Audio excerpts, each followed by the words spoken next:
कहते हैं कि अगर कुछ करने का जुनून हो तो एक न एक दिन मंजिल ज़रूर मिलती है। आरएएस का परिणाम जारी हुआ है, जिसमें मेवाड़ की बेटी आकांक्षा, जिन्होंने इस छठी रैंक प्राप्त की है। क्या कुछ सक्सेस के टिप हैं? क्योंकि कई सारे सवाल लोगों के जहन में रहते हैं, कैसे पास किया, क्या सक्सेस के पॉइंट हैं। कई सारे लोगों को परेशानियां होती है उस करने में। आकांक्षा जी, सबसे पहले आपको बहुत बहुत शुभकामनाएं TV9 की ओर से। Thank you so much sir. एक बड़ी कठिनाइयाँ, क्योंकि किस तरह की चुनौतियाँ रही यहाँ तक पहुँचने के लिए, कहाँ कौन सी स्टेप इसमें किया?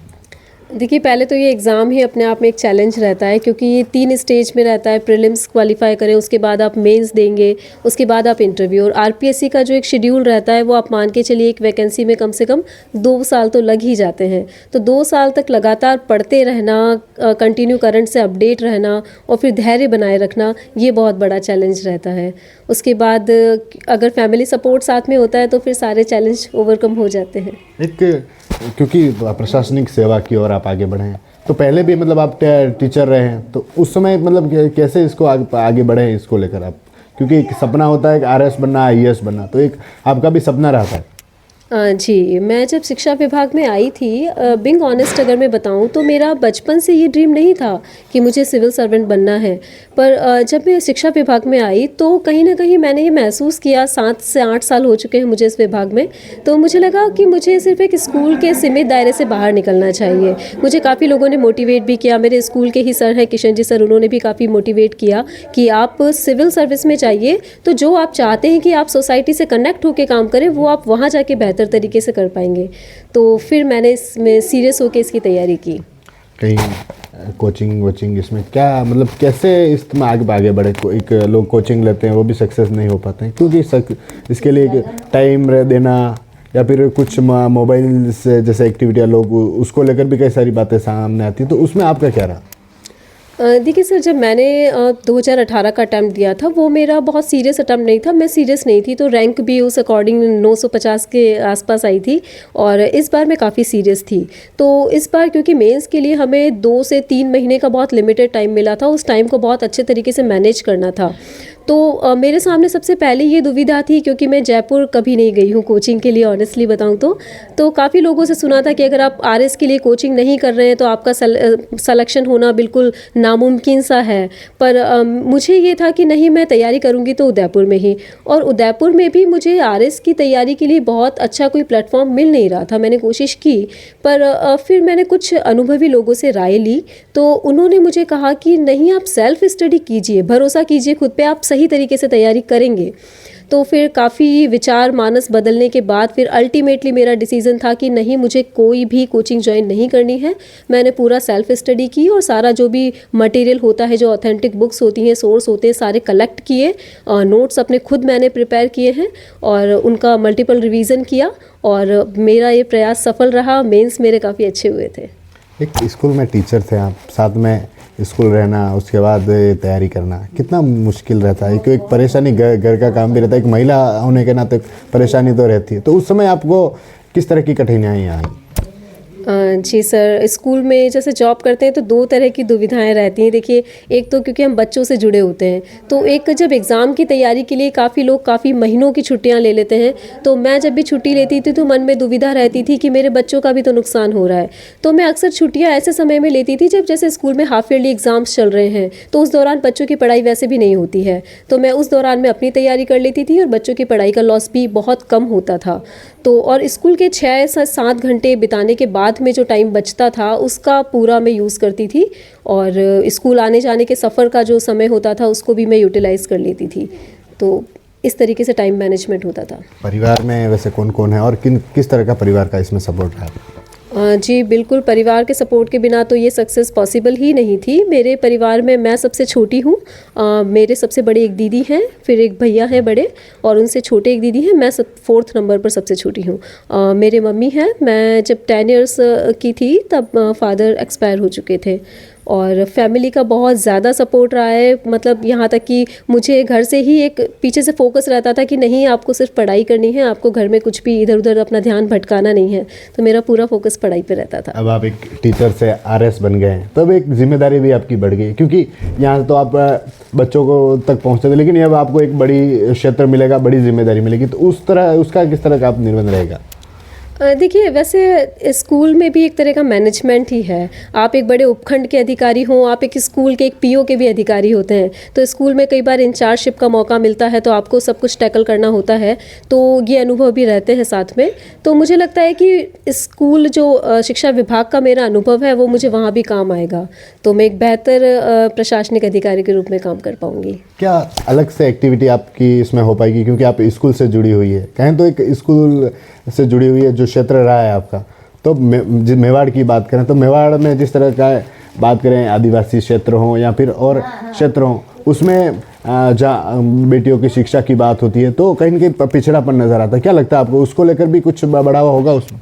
बिल्कुल, आपने बिल्कुल मेरे मन की बात कही है। मैं अगर ईमानदारी से बताऊं तो मेरी तैयारी के पीछे का एक बहुत बड़ा मकसद ये था कि मैं जब काफ़ी सालों से इसको देख रही हूँ, ट्रैक कर रही हूँ कि उदयपुर ही नहीं, उदयपुर संभाग से भी आरएस में टॉप 10 रैंक में रेयरली कोई सामने दिखाई देता था। तो मुझे मन में कहीं ना कहीं एक टीस होती थी कि क्यों नहीं हमारे उदयपुर से, हमारे मेवाड़ से कोई टॉप 10 की रैंक में आता है। और एकलिंगनाथ जी की कृपा से इस बार मेरी 6th रैंक आई है, तो मुझे बहुत खुशी है। और जहाँ तक उदयपुर की बात है, देखिए भले ही ये आदिवासी इलाका रहा है, जनजाति इलाका है, पर धीरे धीरे सुधार काफ़ी हो रहा है, हमारी लिटरेसी रेट भी काफ़ी इम्प्रूव हुई है। तो मुझे उम्मीद है कि आने वाले समय में हमारा उदयपुर बहुत सभी जो नए ज़िले बने हैं उनमें टॉप पर परफॉर्म करेगा। क्या विशेष कर पाएंगे आप उस क्षेत्र में, क्योंकि जिम्मेदारियां महिला हैं, महिला होने के नाते एक बड़ी सुरक्षा हो या फिर और जिम्मेदारियां रहती है, तो उसको कैसे निर्वहन कर पाएंगे आप? देखिए, जब मैंने आरएस का ये अटैम्प्ट दिया था तो पहले से ही कहीं ना कहीं हमें अपना माइंडसेट क्लियर रखना होता है कि एज अ फीमेल, देखिए पहली बात तो सिविल सर्वेंट होता है, वो मेल या फीमेल नहीं होता है। जो भी जिम्मेदारियां हमें दी जाती हैं, ड्यूटीज़ दी जाती हैं, उन्हें हमें फुलफिल करना होता है, आप चाहे फीमेल हो या मेल हो। और तो मैं भी एक अधिकारी के रूप में जो भी मेरी ड्यूटीज़ होंगी वो करूँगी, और फिर जहाँ मेरी पोस्टिंग होती है वहाँ के क्या चैलेंज है, वहाँ क्या ज़रूरत है, किस तरह के अधिकारी की ज़रूरत है, तो उसके हिसाब से फिर मेरा जो भी काम होगा वो रहेगा। कहें तो लोग बहुत सारे तैयारी करते हैं, पिछड़ जाते हैं, फिर आगे उनका सब हौसला टूट जाता है कि आगे नंबर नहीं आया, आगे तैयारी नहीं करनी है, तो उनके लिए आप क्या एक मैसेज देना चाहेंगे? देखिए, ये मैंने जैसा अभी थोड़ी देर पहले आपको बताया था कि ये प्रोसेस काफ़ी लंबा रहता है, कम से कम 2 से ढाई साल आप मान के चलिए कि आपको इस प्रोसेस में देने हैं। तो 2 से ढाई साल आपको लगातार अपडेट रहना है, पढ़ाई करते रहना है और अपना धैर्य भी बनाए रखना है। तो आप इस तैयारी में तभी उतरें जब आप अंदर से ये आपका कन्विक्शन हो कि मुझे तैयारी करनी है, मुझे जीवन में कुछ करना है, मुझे अधिकारी बनना है, तो ही आप तैयारी शुरू करें।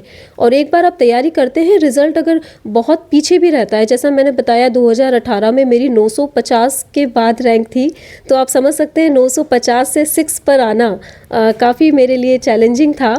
तो अगर मैं कर सकती हूँ तो कोई भी कर सकता है, बस अपना विश्वास बनाए रखें। इंटरव्यू में जाते हैं, इंटरव्यू में पिछड़ जाते हैं, क्योंकि वो वहाँ से फिर वो उनका हौसला ही टूट जाता है। क्या आपके जब इंटरव्यू हुआ उसमें कैसा चैलेंज रहा? क्योंकि एक चैलेंज तो रहता ही है कि क्या सवाल होंगे, कैसे होंगे, किस तरह के सवाल होंगे, आपका क्या चैलेंज रहा, किस तरह के सवाल उसमें पूछे गए थे? जी सर, जैसे ये 3 स्टेज का एग्ज़ाम है, प्रीलिम्स, मेंस और इंटरव्यू। मैं अगर पर्सनली बात करूँ तो मेरे लिए सबसे सिंपल स्टेज मुझे इंटरव्यू लगती थी, क्योंकि मुझे इंटरव्यू में कभी समस्या आई नहीं। मेरे हमेशा से मार्क्स 2018 में भी काफ़ी अच्छे मार्क्स थे इंटरव्यू में, और इस बार का इंटरव्यू मेरा 18 से भी काफ़ी बेहतर रहा था। तो ये मेरे लिए एक सबसे ईजी वाली स्टेप थी। तो इंटरव्यू में देखिए घबराने की ज़रूरत नहीं होती है। इंटरव्यू आपकी पर्सनैलिटी का टेस्ट है। आप कुछ पढ़ कर चले जाएंगे उससे इंटरव्यू अच्छा नहीं होगा। इंटरव्यू आपने बचपन से क्या सीखा है, आप कैसे बिहेव करते हैं, आपने बचपन से अब तक क्या अपनी पर्सनैलिटी डेवलप की है, वो सब वहाँ उस दिन दिखाना होता है। तो आपका सेल्फ कॉन्फिडेंस मैटर करता है इंटरव्यू में, बनिस्बत इसके कि आपने जवाब क्या दिए हैं। आपसे किस तरह के सवाल इसमें पूछे गए? मुझसे सर करंट अफेयर्स पूरा मेरा इंटरव्यू करंट अफेयर्स पर चला था। डिस्ट्रिक्ट से या हॉबी से मुझसे एक भी क्वेश्चन नहीं पूछा गया था। उस समय जो नारी शक्ति वंदन एक्ट बना था उस पर काफ़ी क्रॉस क्वेश्चंस हुए थे, और इसके अलावा कोटा में जो सुसाइड के केस बढ़ रहे थे उस पर काफ़ी क्वेश्चन हुए थे। उस समय नोबेल पुरस्कार भी बांटे गए थे, तो उससे रिलेटेड भी काफ़ी क्वेश्चन थे। तो पूरा मेरा इंटरव्यू करंट के आसपास ही रहा था। उनके लिए क्या मैसेज देना चाहेंगे जो घबराने की कोशिश करते हैं, जो आगे नहीं बढ़ पाते क्योंकि उनको या तो कोई ट्रेनिंग नहीं मिलती या फिर उनको कोई ऐसा कोई हौसला नहीं मिलता कि तुम आगे कर, इस तरह का तुझे करना चाहिए, वो आगे बढ़ना चाहिए, उनके लिए क्या मैसेज देना चाहेंगे आप? देखिए, इंसान सभी एक जैसे हैं, सबके पास उसी तरह का दिमाग है, कोई किसी से कमज़ोर नहीं है। बस अंतर वहाँ आता है कि हम अपने आप पर कितना भरोसा करते हैं, हम अपने माइंड का कितना यूटिलाइजेशन कर रहे हैं।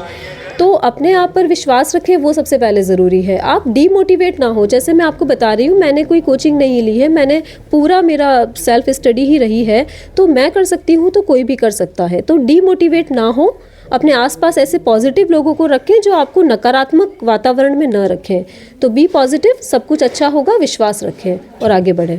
तो आकांक्षा जी, आपको एक बार और शुभकामनाएं। तो ये थे मेवाड़ की बेटी आकांक्षा, जिन्होंने आरएएस का परिणाम आया है इसमें 6ठी रैंक प्राप्त की है। जिस तरह से लोग घबराते हैं, आगे नहीं बढ़ पाते, एक उनके लिए भी एक काफ़ी अच्छा मैसेज इन्होंने दिया है। कहा है कि घबराए नहीं, आगे बढ़े। अगर आपको तैयारी करनी है, आरएएस बनना है, अधिकारी बनना है, तो उसमें डटकर रहना पड़ेगा, मुकाबला करना होगा। TV9 के लिए राजेश डांगी।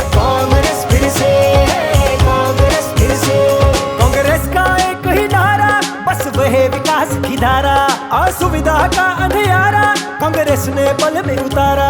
हो काम को जिसके देख के चेहरे रहते हैं खिलते हैं। कांग्रेस फिर से, कांग्रेस फिर से, कांग्रेस फिर से।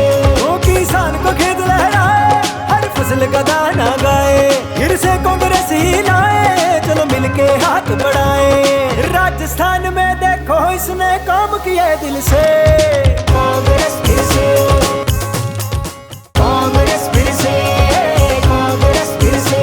बच्चे बच्चे की आशा, हर बेजुबान की भाषा, नारी सम्मान का रक्षक, टिक ना पाए कोई भक्षक। ऊंच नीच का भेद मिटाकर सबको ये मिलते हैं। कांग्रेस फिर से, कांग्रेस